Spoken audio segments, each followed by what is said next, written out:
Hello everyone. So we all know that job searching isn't just you crafting a CV to be suitable for the role that you're applying for and hitting apply and that is it.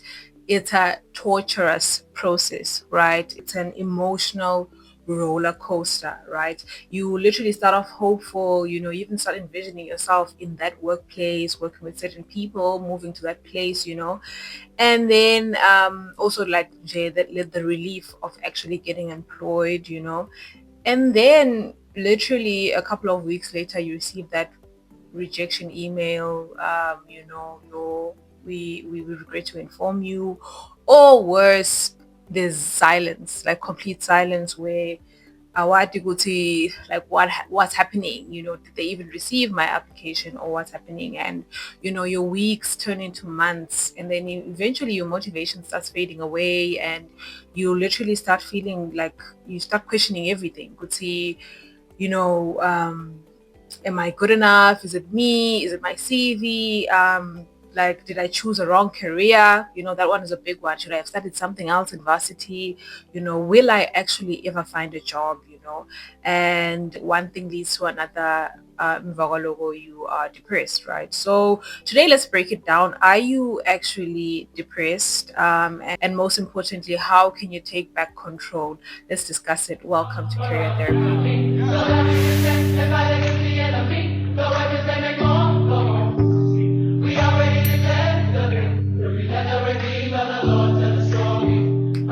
Hello, everyone. Welcome to Career Therapy. My name is Noetum Juli, and if you're returning, welcome home, right? So today is a beautiful day. I don't know if it's visible because I'm filming during the day, but the issue is the fact that my topic's a bit morbid, but it's not morbid. It's what we go through in our everyday life. So I thought that maybe let us discuss job search depression.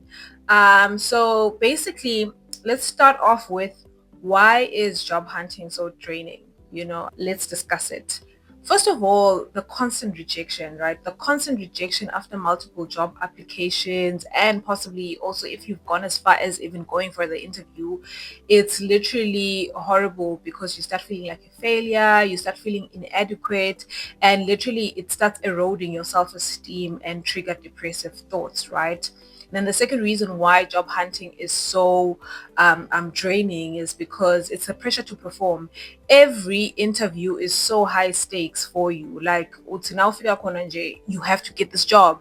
So the pressure to perform, you're probably even nervous during that process and all these things. And it can literally lead to heightened stress levels. So the pressure to perform is real. Like it's such an exhausting process to be part of at all times. And then the third one is obviously the negative self-talk, right? The self-critic. Internally, you start criticizing yourself, you doubt your abilities, and you blame yourself entirely for your unemployment. And we'll speak to what you can do about silencing the inner critic. Okay. And then also the uncertainty that you deal with. We all know ukuthi the constant state of the unknown is very terrifying. Look, ukuthi you just don't know ukuthi will you even get this job, and it really starts to wear down your mental resilience, because you just don't know, will I in the next job post will I actually get that job, and all these things then start leading to depression, right? And then the fifth one is social anxiety and expectations from friends and family. And I know how deep this one is, because like your friends and family, they keep asking you any job updates, no matter job posts, hey, please apply for this. And I like you haven't been trying. Like you haven't been trying, right? And I know with Nalogo, it can weigh down on you, because also I think it goes back to also to the pressure with interview. Like there's a panel that you're faced with there, but there's also a social panel around you. Now, how is it going? And then now when you get that rejection email, you kind of have to cascade that information to them as well. And that entire cycle definitely starts weighing down on you. And then the sixth one is definitely the big one, financial stress. Like I think that's the basic one. The reason why you're employed is because you need income to kind of support yourself, to support your family. So lama financial difficulties that you find yourself in because of not being employed really starts weighing down on you. They start being intense, and it's definitely a huge contributor to depression, right? And I just wanted to do a quick fact check. The fact that unemployed individuals have a 28% higher risk of depression compared to those that have jobs, right? And literally, this is just not just about stress. It literally is then starts becoming a mental health challenge. Okay. And then obviously in our context in Eswatini, teenagers in Eswatini have attempted suicide at a rate of 15% and reported feeling anxiety, depression, and self-dissatisfaction. And this is a huge number, guys. Nasisinje, at a rate of 15%, it shows how alarming and how serious this conversation is, right? So how do you recognize that you are suffering from job search depression? How do you know, Guti, am I not just really frustrated or a bit sad, how do you know, Guti, now this is something that requires professional assistance and it is depression? Okay, so first of all, it's the common definition. It's the constant, persistent sadness or anxiety or self-doubt, right? So it's this constant sadness, this constant feeling of void within yourself, and persistent sadness. I think that one is a big one. So if you're experiencing that, it's highly likely that you're depressed, right? You're feeling unmotivated and emotionally drained, right? You're irritable and have sudden mood swings. You have trouble sleeping, okay? And changes in your appetite as well. You struggle to concentrate and you avoid job applications, or you procrastinate that whole process, and you're just feeling entirely hopeless about the future. Okay, so if any of these sound familiar for you, I implore you, I beg you, ngiyakucela, please seek immediate support from any professional body that is around you. Okay, talk to someone who's close to you and seek support. I will link my resources. I'll first start with the Eswatini context. And unfortunately, because of lack of I don't know if it's we don't document our stuff the most, or we're just not there yet. But on the internet, I was able to find a body of psychologists. So it's called the Eswatini Psychology. It's like an association of Eswatini psychologists, right? So they're all mental health practitioners there. And I'll first start with the free services. So there are free services, of public free services that can assist with you if you suspect that you're suffering from depression. So it's the National Psychiatric Referral Hospital, Lele Sezakele. I will also link the contact details here. And then also there's Pumelela Project. I'm happy to know that there's another one. I didn't know that there's another one, but there's a Pumelela Project as well. I will also link their contact details. It's also in Manzini. So it's good because we have free resources, right? And then in that same website, there are other specialized referral database of other mental health practitioners that are now not free. If you have the resources, then you can tap into that. I will also link the document. It's so good because it details who they are, what they specialize in, so you can actually look at all the options and see which one do you think you want to try out, right? And if you do not have the resources, there's always you can always revert back to the free services. But the good thing about it is the fact that even in the free services, they're actually professionals that have the same expertise, right? So don't feel a bit off by going to in the National Psychiatric Center. They are a very professional, qualified mental health practitioners there, right? Okay. Then in the South African context, South Africa obviously is a bit ahead, Bonati and Bona. They actually have there's this support group that I found. that has all these details. I will definitely link it there. And this support group is called the South African depression and anxiety group, and it's a support group that deals with depression, bipolar, substance abuse, suicide, panic, anxiety, trauma, and others. And they have a plethora of contact lines. They even have toll-free emergency helplines as well. So Lana, you do not have an excuse. They have WhatsApp numbers that you can WhatsApp between 8 and 5. So all these resources are there for you. So I would really implore you to please tap into that rather than just and talk to someone about it. You may never know what that can do for you, right?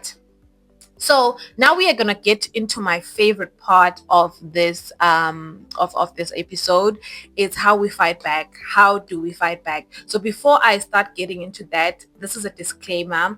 This content is only for educational and information purposes only, right? So it's not a substitute of professional medical advice, diagnosis, or treatment. So like I said, please do seek that. But now let's speak to Emma strategies that you can deploy in your life to kind of fight job search depression. Okay, so let's get straight into it. First one is create a job searching routine, right? So when job searching has been happening for a long time, it starts to drag. Lamalanga, they start to blur. You don't know what date it is, you don't know what time it is, and you just kind of cannot control your days, right? So for you to feel more in control, a routine helps. So make sure that you allocate time for applying for jobs, allocate time to network with the people that you're applying the jobs to, or anyone else that is of your interest, or anyone that's in your radar. Allocate time to learn a new skill in the day, and also maybe, and then at the end of the day, once you've done all those three things, you could then relax, do some self-care, do whatever that you want to do, scroll on TikTok, whatever that you do to reward yourself, play a game, go out with your friends, do whatever. But when you've done something productive in the day, that helps, that helps because you feel a sense of accomplishment by the end of the day. Because, okay, I've done this. Okay. And then the second thing is set small achievable goals. Small achievable goals, right? And they should be smart. Yeah, well, these goals should be smart. Instead of looking at this as a whole, I need a job, as soon as possible.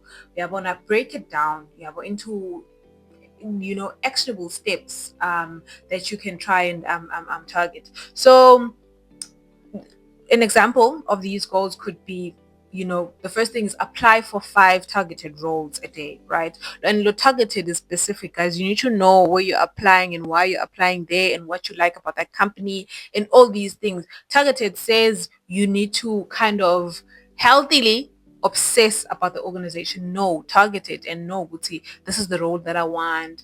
This is the organizational culture. This is the people that I'll be working with, and all these things, right? And then you have to also reach out to 3 industry connections in a week, Yabon. So that's like a good week, what I've reached out to this one and this one and this one, and these are the people that are in the organizations that I'd like to work in, right?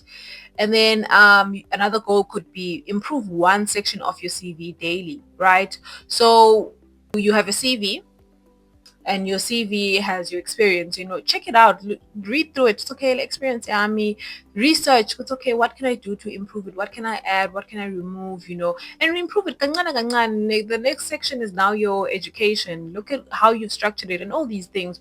Do things that will, that these small wins keep your confidence up. Okay.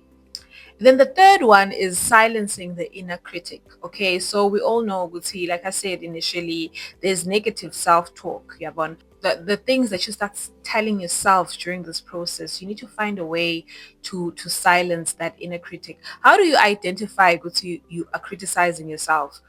You need to ask yourself, because whatever that you're telling yourself at that point in time, would you talk that way to your friend? Okay, not even your best friend, just your friend. Would you speak that way to your friend? Would you say that when your friend is applying for jobs? Would you say that to them? And if you wouldn't, then it's okay. now this is negative self-talk, and try and run away from it and tap into the positive one. Operate from a gratitude, operate from a half glass full situation, just try and see the things that you already have, and see the world in a positive way. Yabon. Then you quickly run away from the negative self-talk, right? So remind yourself that rejection is just redirection, and a dream delayed is not a dream denied. Okay. And then also you need to write down your strengths and your past wins.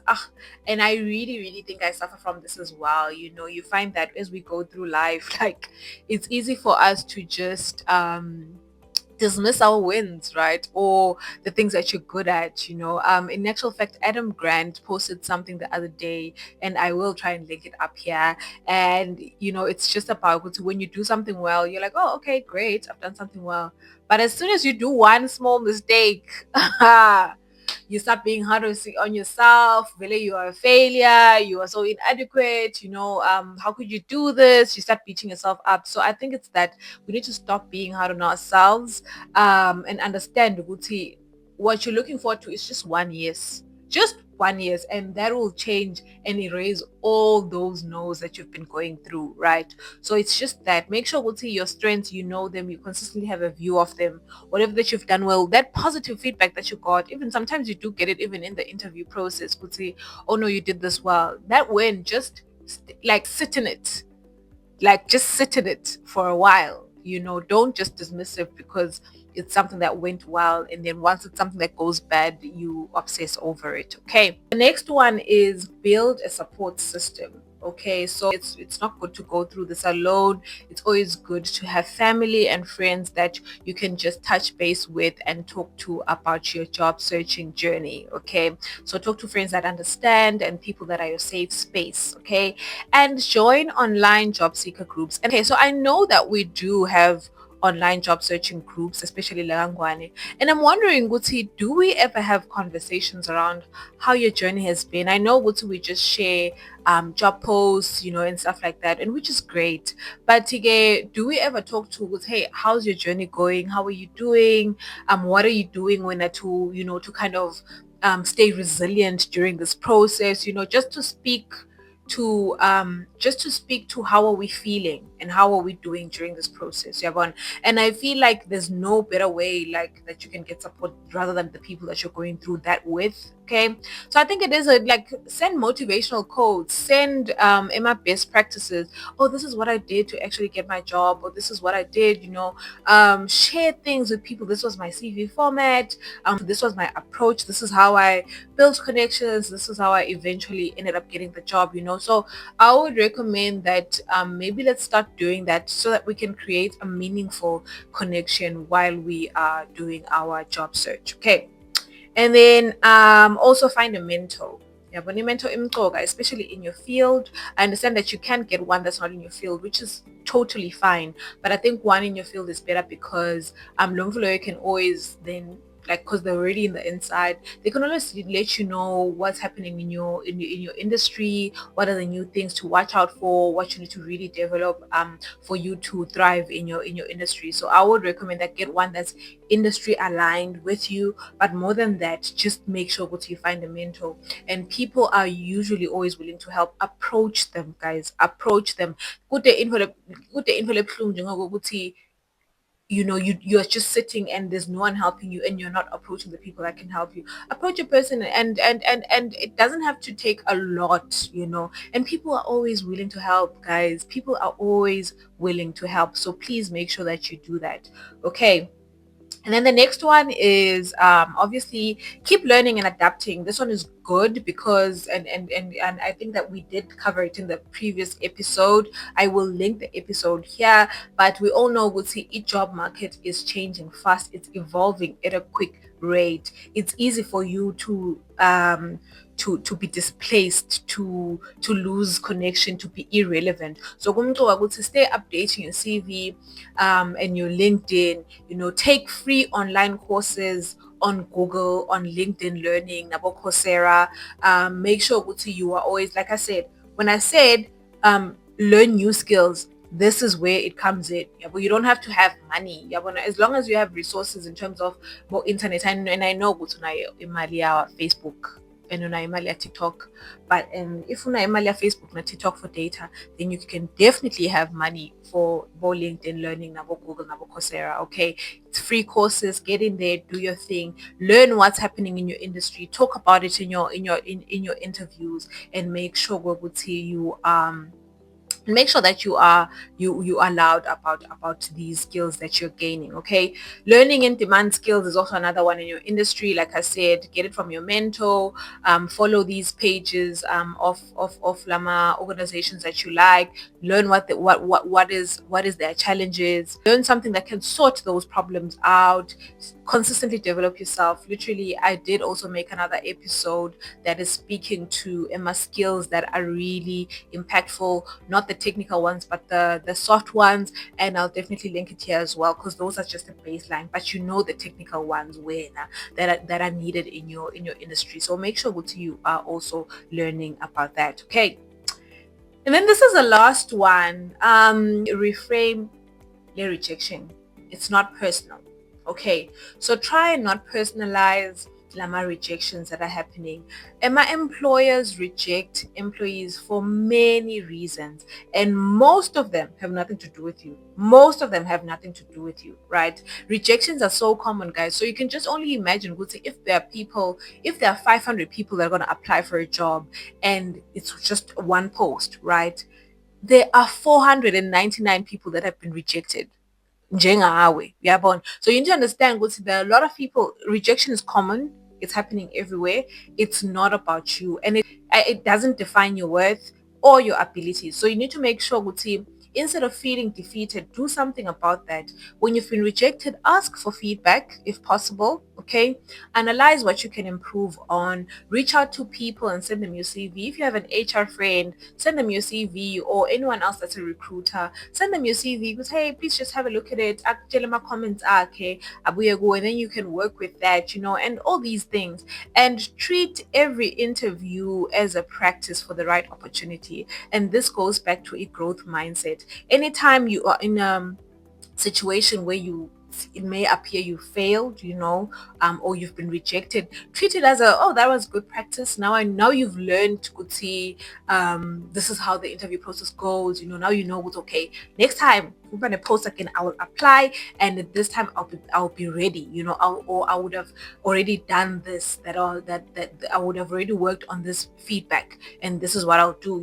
So treat it as a practice run at all times. What do I say? But you are always practicing for your opportunity, and noma kanjani, So I think that one is a very good one. Growth mindset. Okay. Otherwise, those are the 6 strategies, guys. The key takeaway here is the fact that job searching is hard, it's torture, it's an emotional roller coaster, and it's easy to then fall into depression during this process. But you need to remember, Gweguti, it doesn't define your worth, right? And rejection does not mean failure. Okay. And always remember what it's temporary. You need to know what your opportunity is coming. It might take one more application, it might take one more interview and one more connection, but it's definitely coming, right? So until then, make sure to take care of yourself, take care of your mental health, seek help if you're already in the rut, if you're already down there in the dungeon. And if you're not, make sure that you don't slip into it. Make sure you take all these strategies and you deploy them. So that is all for today, guys. If this video spoke to you, please make sure that you comment, you like, you subscribe, share it with someone that needs it. I know we have a lot of people that are going through this, so share it with them so that how can they get assisted and what tips they can get. And also, please do check out the other episodes, because I do speak about job searching and the skills that you kind of need to get. Okay, I will link them in here. Otherwise, let's engage, guys. Let me know what's the best advice that you've ever heard when it comes to dealing with job hunting. What are the tips that you can share with people that are watching, so that we can speak to and help other people? All right. Otherwise, thank you so much for joining me. This is Career Therapy. Come back next week. And yeah, see you on the next one. Bye.